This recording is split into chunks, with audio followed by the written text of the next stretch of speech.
Hello and welcome back to Factorio Space Age. In this episode we are going to be visiting the great planet of Gleba, which you can see here we are descending to now.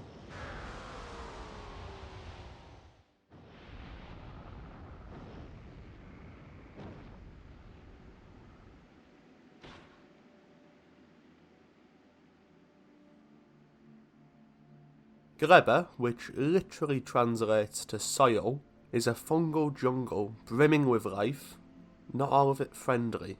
I immediately send down my landing pad and cargo bays from Reliant Robin and place them over here so that I can start sending down all the rest of my starting materials.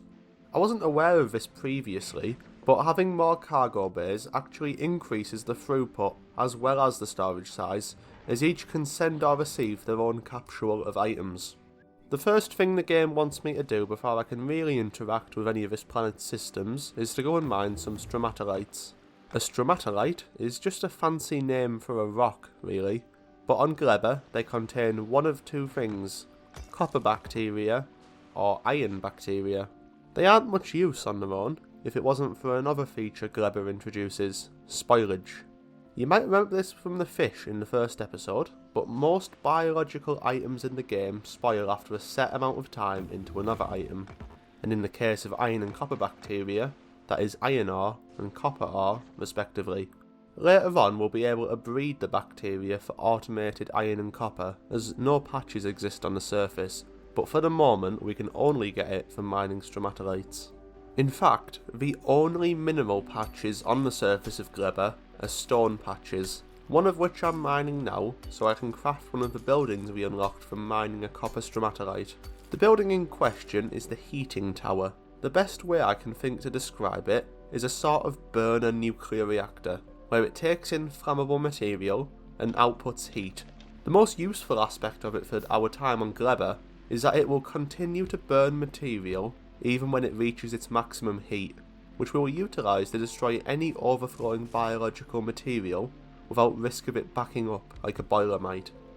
As an extra little boon, it also has 250% efficiency, meaning that for every 1 megajoule of material we put into it, it produces 2.5 megajoules of heat.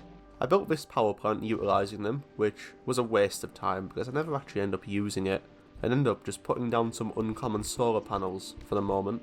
I brought a lot of materials with me this time to get started, but completely forgot about steel, which is stupid because we need it for agricultural towers, one of the special buildings we unlock on this planet, so I get some hand-fed electric furnaces placed down to smelt it. Whilst that produces, I have a research checkpoint to harvest the jelly nut plant. They're only found in this special purple biome, and despite being highlighted in bright white on the minimap, I struggle a lot to find one. I do eventually find some on the shores of this large lake, and harvesting one gives us 50 jelly nut fruit, which, being organic, will spoil after an hour. This is only the first of the 2 fruits we need to really get into the meat and potatoes of Gleba, so I head down to this green biome in search of yumako, the other one we want. I find a quite large patch of the stuff, so I fill my pockets and leave. With these 2 fruits gathered, I unlock this planet's other special building, the bio chamber, but before we can craft one, we need a few special ingredients we haven't encountered yet.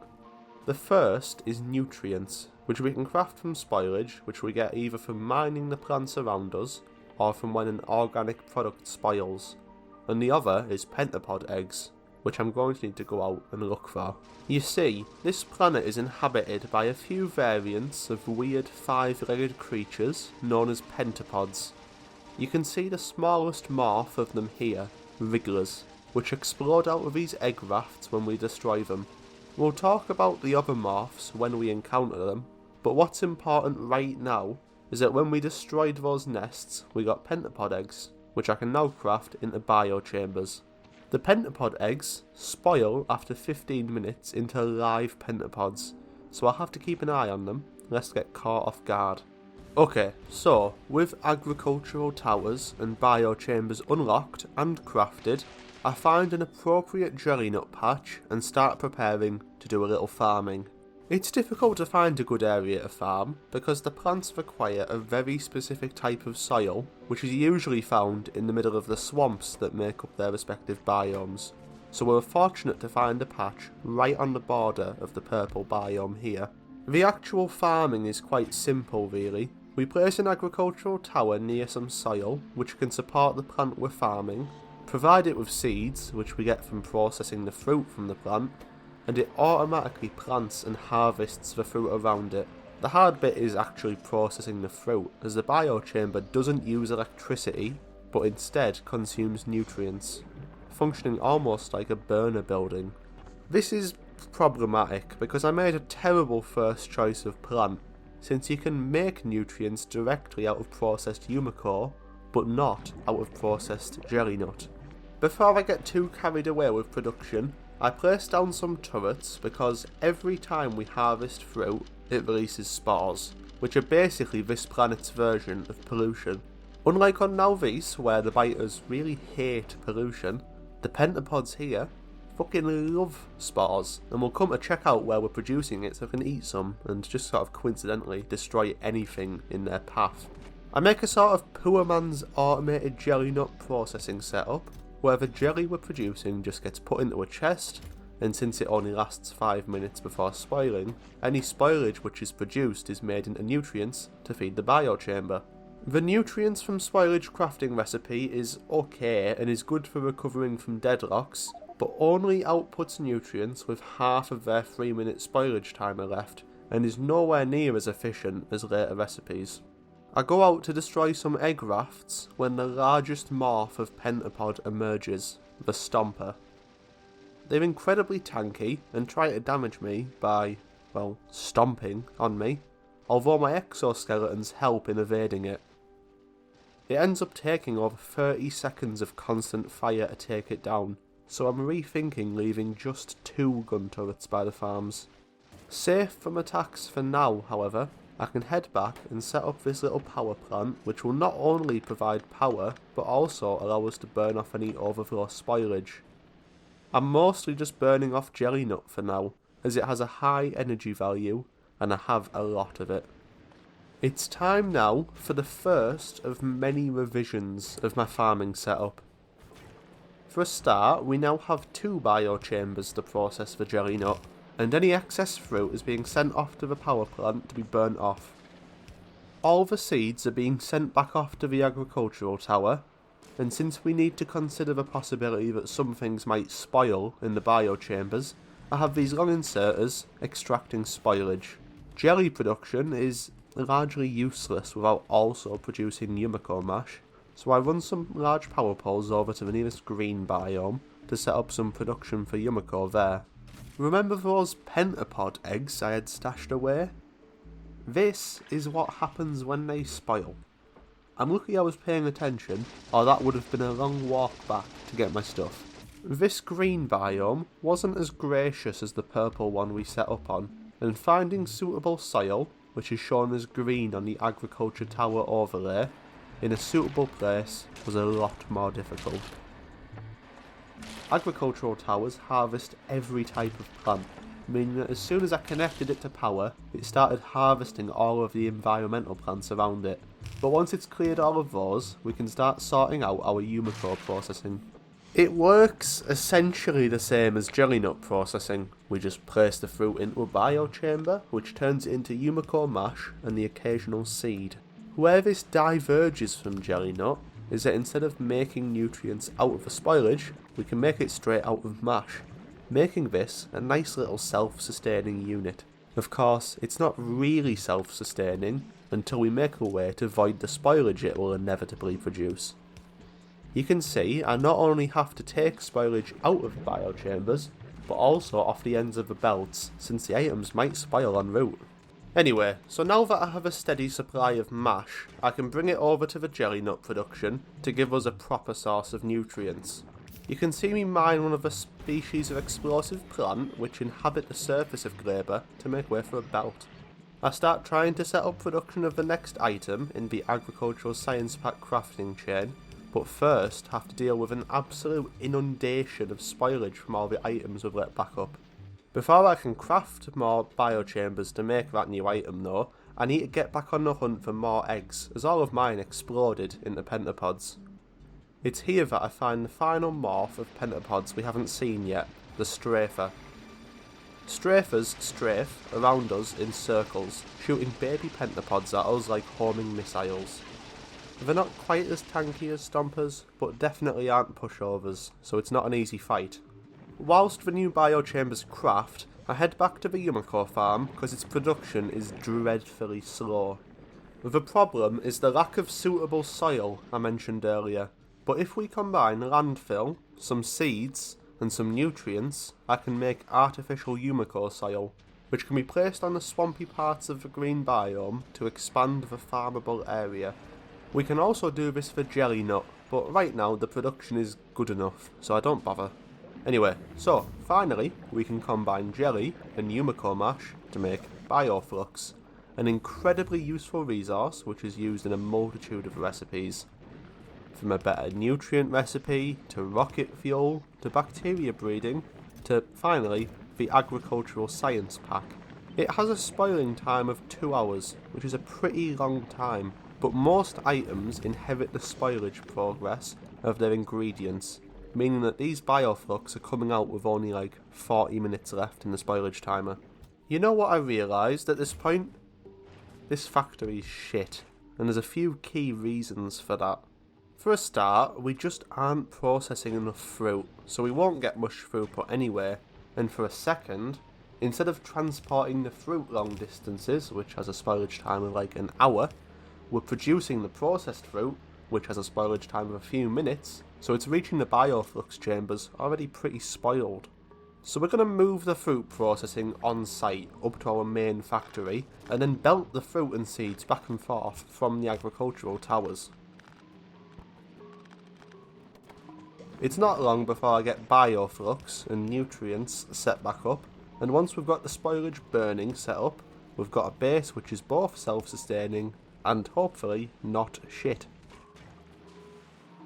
So, with a bit of jelly we can craft iron bacteria, and if we put that into a biochamber with some Bioflux, it breeds into even more bacteria. We can do the same with copper bacteria, and then feed it into some foundries to finally get automated iron and copper, after only like 2 hours on this planet. I'm shipping over the calcite to make molten iron and copper from Vulcanus on Reliant Robin, which may sound like more effort than it's worth, but iron and copper from bacteria is really inconsistent due to how shit my build is. Yeah, I know I said it was good, but it's not. So the more than 2 times boost to yield is more than worth it. I get it working, but there's still an issue with my bacteria breeding. If the iron ore backs up, or it gets starved of bioflux or nutrients, then the volatile bacteria will quickly rot after a minute and the loop dies, as we need living bacteria to make more bacteria. For this reason, there is a recipe to turn jelly or yumako mash into a lot of spoilage and a bit of iron or copper bacteria respectively, which means we can cold start the bacteria loop if it dies out. The problem is that I only have room to do the iron or the copper bacteria cold start, so I choose to do the iron one and write this base off too as only another starter base. To make sure I'm only turning jelly into iron bacteria when the loop has died off, I use the ability, added in 2.0, to read the contents of buildings via circuit to check if there's 0 iron bacteria in the biochambers, and then only enable the cold start biochamber using the ability also added in 2.0 to turn crafting machines on and off via circuit condition if there's no iron bacteria in those biochambers. I also made the refinement to put the bacteria into a chest after it's been produced, and then only take the ore from its spoiling out of the chest. This lets us buffer up the product and stops the foundries from being blocked by a load of unspoiled bacteria on the belt in front of them. Before we properly write off this base and start a new one, I decide to at least try to get a trickle of agricultural science crafting, even if I can't really use it yet because we don't even have rockets set. That starts by breeding pentapod eggs, which are the other ingredient in the science pack, along with Bioflux. Obviously this is dangerous business, as if I fuck up timings or the nutrients dry up, those eggs will hatch after 15 minutes and start tearing up the factory.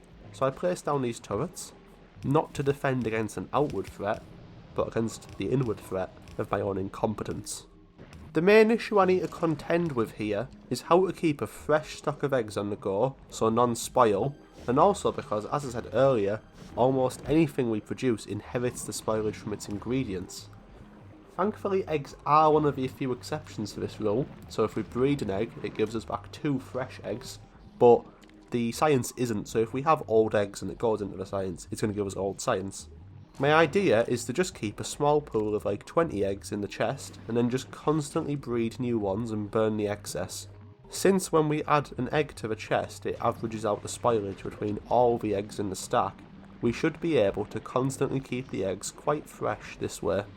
As I mentioned, the reason it's so important for the eggs to be fresh, besides stopping them from exploding into slithery fibre-lid pests, is because the agricultural science pack spoils and inherits its spoilage process from its ingredients. Even if we produce an absolutely perfectly fresh pack, it'll only last an hour before rotting, and as it rots it's actually worth less research in a lab. So it's in our best interest to make sure that the packs are as fresh as possible. Once we've connected up the Bioflux, agricultural science starts producing, although, it might as well not be. By the time we've set up rocket production, all of the stuff we're crafting right now will have well spoiled, and importing rocket ingredients from another planet is cowardice, greater than no other. Before I get carried away, I do a quick bit of manual scouting to make sure our spore cloud isn't reaching any egg rafts. The rail world setting, which stops biters from expanding on Nauvis, also seems to affect the pentapods on this planet, so as long as I stay on top of clearing nests, I shouldn't need to set up defences yet. I'm sure you saw this coming, but it's time to rebuild all over again because the last base was shit. I promise this is the last time. For my fruit processing, I'm largely using the same setup I used last time, just bigger. The differences between this base and the last are not just in size, because I'm making a major change to how the whole thing works. In this new base, absolutely nothing biological will back up. Every belt which carries something that spoils is a constant linear progression of creation, intermittent consumption throughout the journey, and then destruction at the end. The belt will not stop, the belt will not back up, so the product will not spoil. I'll talk more about how I'm going to manage that soon, but first I've got to lay down all of the biochambers which are going to be consuming the resources. For a start, we can combine Bioflux, jelly and water in a biochamber to make rocket fuel. Alternatively, if we combine Bioflux and spoilage, we get sulfur. Bioflux with yumako mash gets us plastic. And by now you're probably thinking, Ryan, haven't you forgotten about the science? Yes, I have forgotten about the science. The entire reason I'm even here. Since it ideally needs to be right at the start of the base, so that it gets the freshest bioflux, I attach it to the left side right next to flux production. I decide on just 2 biochambers, as that comes out to like 90 science a minute, which, even if you count the degradation from spoilage, is still probably more than my Nauvis science's output. Before I went any further, I realised that it's probably best to get fruit flowing through the base now, and live debug it as I build it, rather than wait until I've built the whole thing and then play catch up with all my fuck ups, so I get the agricultural towers connected.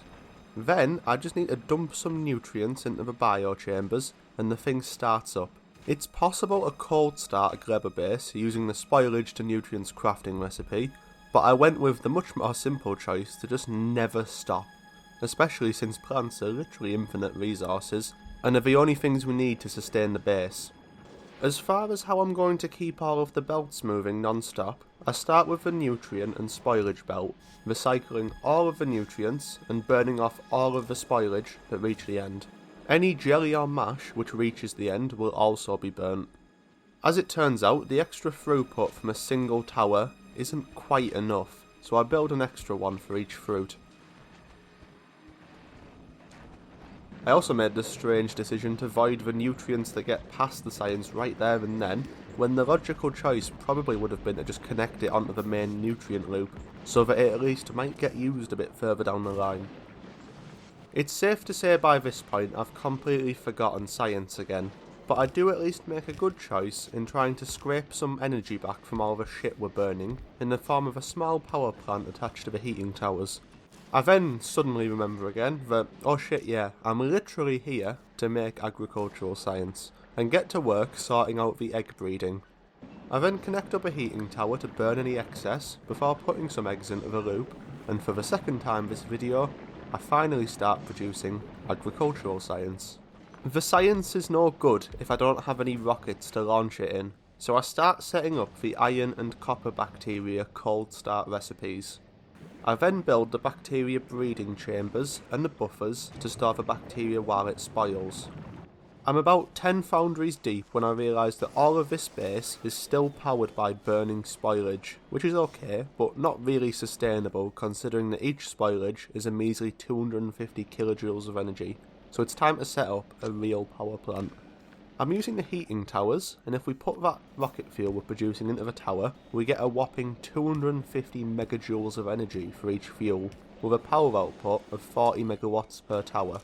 They don't benefit from the neighbour bonus like reactors do, but it should be more than enough anyway, considering that the biggest power draw in our main biological production is literally the stack inserters, so really this power plant is mostly for rocket production. Before I can go any further, my spore cloud is encroaching on the edges of the known world, so I go out there to explore and explode any egg rafts I find. I also realised I forgot to bring the materials for a rocket silo with me, so instead of setting it up here, I set a request for the ingredients from Vulcanus, and Reliant Robin can deliver it whilst I work. It's then that I learnt my first lesson, not to do other things whilst I have pentapod eggs in my inventory. Whilst the items for the rocket silo arrive, it's back to the mundane things, like setting up sulfuric acid for blue circuits. By my calculations, which I'm not going to double check, the ratios for green to red to blue circuits when using EM plants roughly is 1 to 1 to 1, so I get this little setup together. Once it's all connected up you can see it working, and I double it up on the other side because rockets won't be the only thing we're going to need blue circuits for. I finally get the silo crafted, so I place that down and then get LDS set up. It's not long before our first rocket full of agricultural science is shot up to Reliant Robin, and now is as good a time as ever to talk about my final choice of routing for Reliant Robin whilst I do a bit of exploring. An obvious choice of route would be something like this, where I start at Nauvis and visit each planet in a nice big loop, only visiting each a single time. This is nice and tight and time efficient, but doesn't account for one issue: spoilage. You see, if we pick up 1,000 agricultural science from Gleba, and then go to Fulgora, before finally returning to Nauvis to drop off the science, then the packs will have spoiled by an unnecessary 5 or so minutes, depending on how long the platform stays at Fulgora. For this reason, we'll instead follow a slightly weird sort of P-shaped path, where we first go out to Vulcanus, then go to Fulgora via Nauvis, then go to Gleba, before finally returning to Nauvis to drop off the science. We end up, overall, having to do one extra traversal to complete a loop, but we're delivering the agricultural science as fast as possible, which is the important bit really. The clever sausages among you will probably be asking why we don't just fly all of our science to Gleba and then do all of our research on the surface there, but there's actually a very good reason for why we won't be doing that, which I'll get onto a bit later. Whilst I was out and about, I got an achievement for aggravating a pentapod spawner with my spore cloud, although I really can't see where that would have happened, as all the nests are cleared well outside of my spore cloud, but I got some defences set up around the expensive bits of my base, just in case. I start preparing to produce carbon fibre, my first unlock from agricultural science, which starts by burning spoilage into carbon. I then pre-build the biochambers to craft the carbon fibre itself, which is just made by combining a carbon and 10 yumako mash. ready for when the research finishes. Guess what? Pentapod eggs.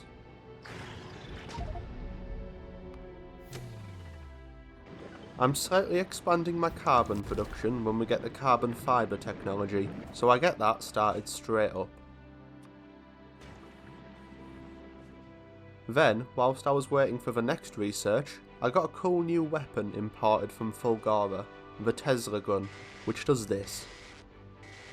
There's also a Tesla turret, which would have made defence on this planet ridiculously easy, but I wrongly assumed it needed ammo like the handheld version, when it in fact just runs on electricity. But I didn't realise this until I came up with and executed my other solution. Just kill all of the rafts anywhere near my spark cloud, or anywhere near my spark cloud will ever possibly be. Despite its low damage, the Tesla gun is actually quite effective against strafers and stompers, because it seems to hit every leg individually for full damage. The research for the rocket turret completes next, which is the other use for blue circuits I mentioned earlier, as well as needing that carbon fibre. Another use of carbon is to combine it with sulphur and water to create coal, as none can actually be found on this planet. Combining this coal with more sulphur and water gives us explosives, which I'm turning into shooty rockets. Whilst I wait for a few to craft, I take the moment to just zoom out and admire this hellhole of a planet. Honestly, despite, or maybe even because of, the challenges, this has been one of my favourite planets, so yeah, I'd change my mind, fuck this planet. To satiate my rage whilst I wait for yet more rockets to craft, I play around with that rocket turret I was talking about. Its best quality is definitely the fact it looks like a little dismembered Spidertron for some reason.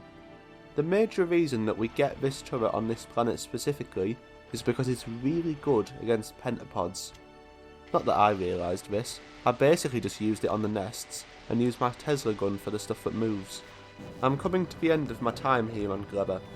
Don't look at the video length.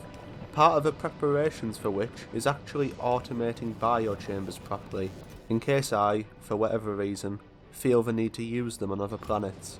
Our spore cloud also seems to be reaching a stable size, and with no expansions due to the rail world, and no more production planned, we should be safe without defences permanently. I do take the opportunity to do one more circular sweep, just in case though.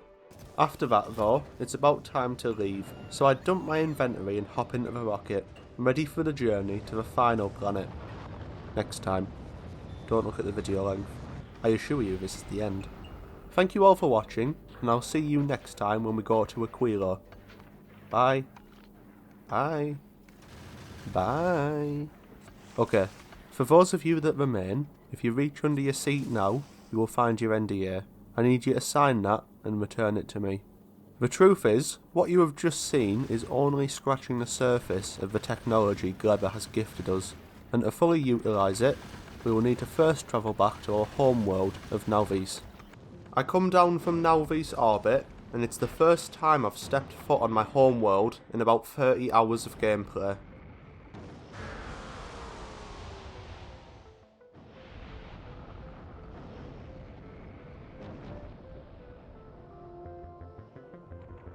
Running around with my augmented movement feels exhilarating, considering the last time I was here, I had tier 1 power armour with like 2 common exoskeletons. I immediately get back onto the conquest against biters, although this time it's not over space or pollution. I close in on this cluster of 3 nests and use the new target prioritisation added to turrets in Space Age to make it so that the nests remain unharmed but the lasers destroy any biters which spawn them. Elsewhere in the system, I'm starting to import Bioflux from Gleba to Nauvis using Reliant Robin. Once the Bioflux reaches Nauvis, I'm belting it down to those nests. There's definitely something nefarious going on here. With a new Gleba tech called Captivity, I can craft these capture robots, which, if shot at a nest with a rocket launcher, will begin the process of capturing it.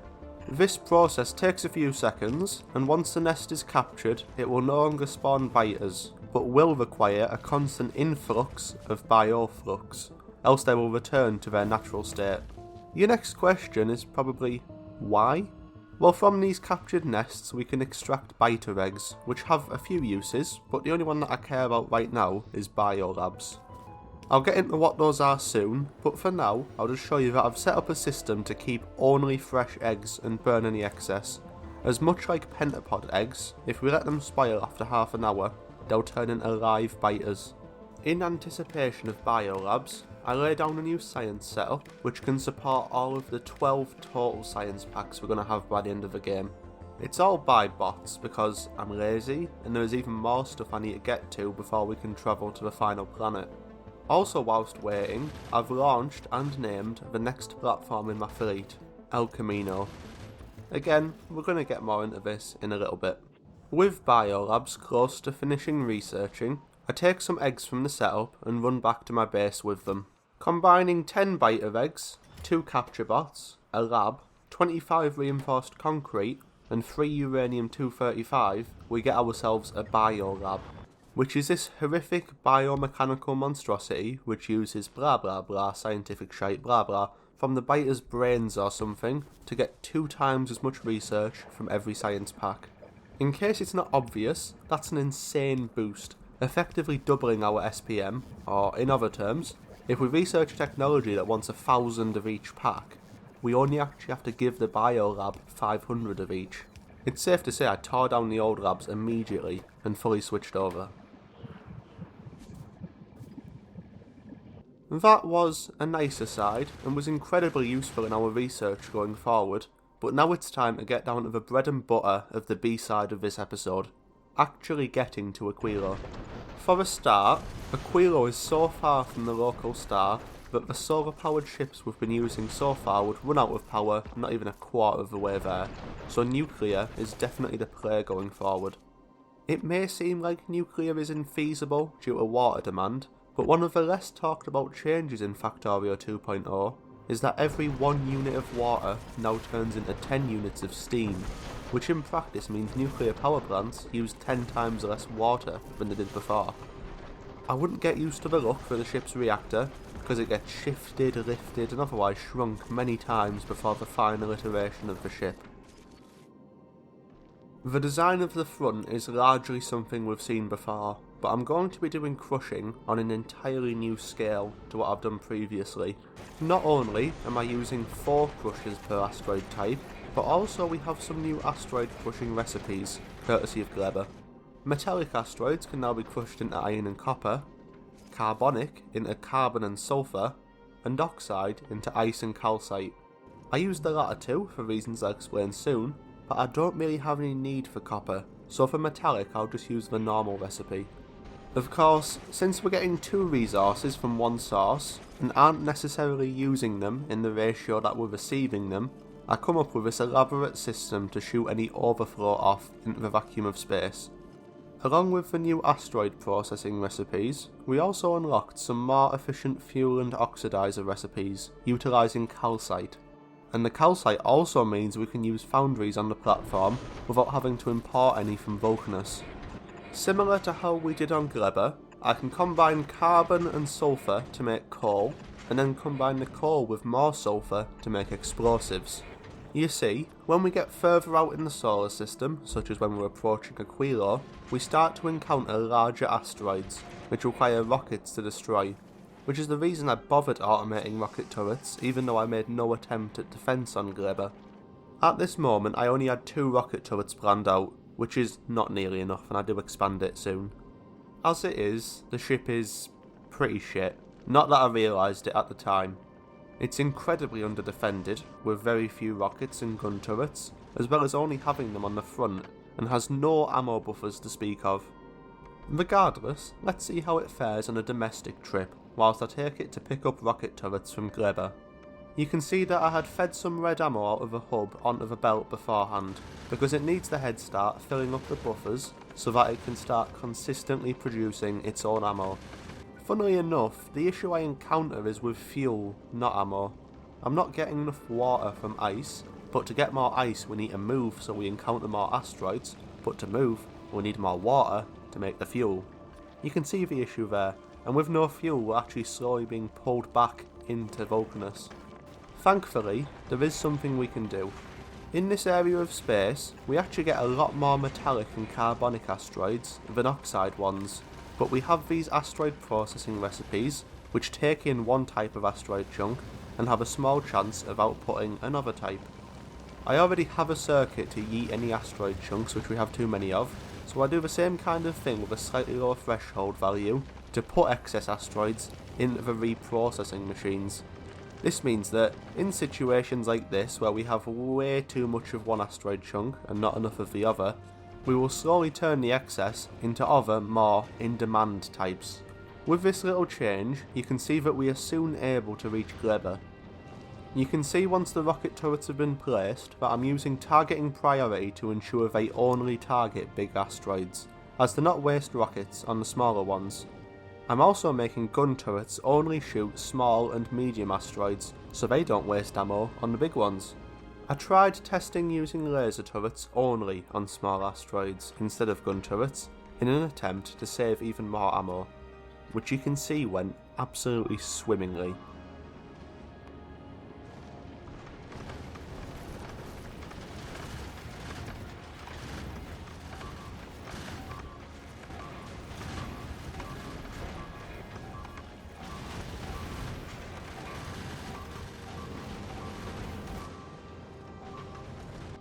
Fortunately, she just about limps back into Vulcanus orbit, but from now on we're gun turrets all the way. Soon the Aquilo destination researches, and it's time for us to make the trip. It's not long before we encounter the first big asteroids on our journey, and they're already getting way too close. Despite this, we are already halfway there. You can see that I doubled up the gun turrets before the journey, which is helping massively with damage output on small and medium asteroids, but our trouble is definitely with the big ones, as the rockets are struggling to keep up, even though I doubled those up too. It's not long before a big iceberg slips through and skewers our side, and much like the Titanic, our fate was sealed in this moment. I try to turn around, but we're much too far out now, and it's not long before the big asteroid swoops in to seal our fate.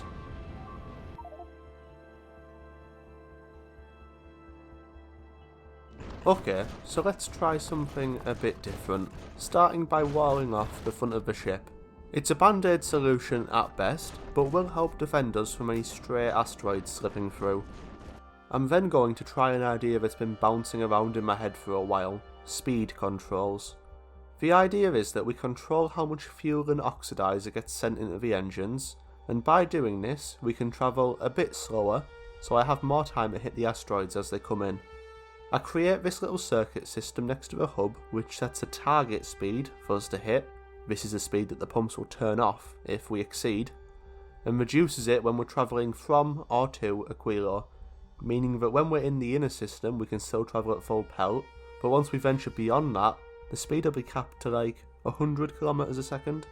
Another change I'm going to make is looping the ammo belt around the entire ship. This will not only give us a massive buffer of ammo so that we don't run out during the journey, but also allows me to pepper gun and rocket turrets around the platform so that it will be protected whilst in orbit. I then do some flights testing the speed control system, and it generally works, but the fluctuations between the slowest and fastest speeds are massive, which might be problematic if it ends up going way over target. The problem is essentially that our engines consume 600 units of each fluid per second, but the pumps provide 1200 a second, so we're way oversupplying the engines when the pumps are turned on, which causes the engines to continue to thrust way too much even after we surpass the target speed. To fix this, I create a clock circuit which pulses the pumps on and off for part of the time, essentially reducing their throughput so that it doesn't overfill the engines. You can see that this small change massively reduced the fluctuations. However, I actually had the pumps turned off for more than half the time, meaning that when we wanted to travel at full pelt, the pumps were providing less than the 600 units a second that the engines needed. To fix this, I just change it so that the pumps are turned off for exactly half the time. Whilst I send El Camino on a few more laps of the system to work out any kinks, I have a bit of fun nuking biter nests on Nauvis, since Biolabs actually produce quite a lot of pollution, and I don't want the cloud hitting any nests whilst I'm tens of thousands of kilometres away. I'm pretty confident by now that she's ready for the real voyage, so I launch myself up.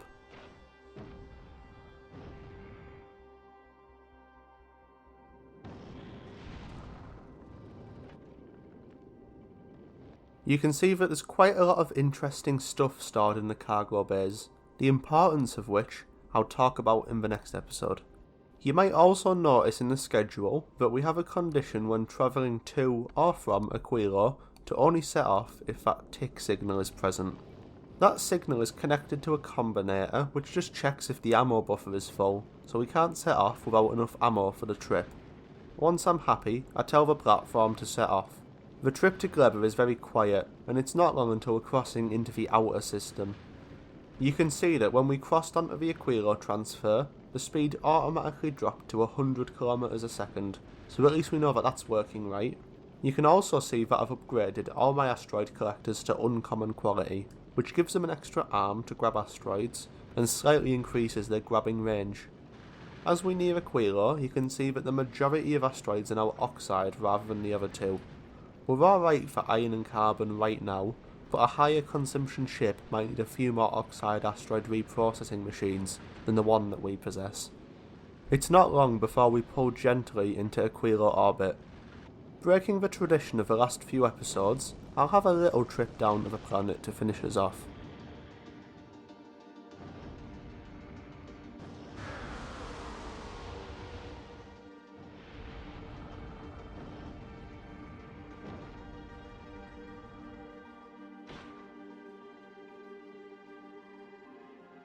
Look at it. Cold, desolate, dark. It's difficult to see how we'll build a factory here, but I guess you'll have to wait until next time to see how. Thank you for watching, and a special thanks to my Ko-Fi supporters, whose names are on screen now.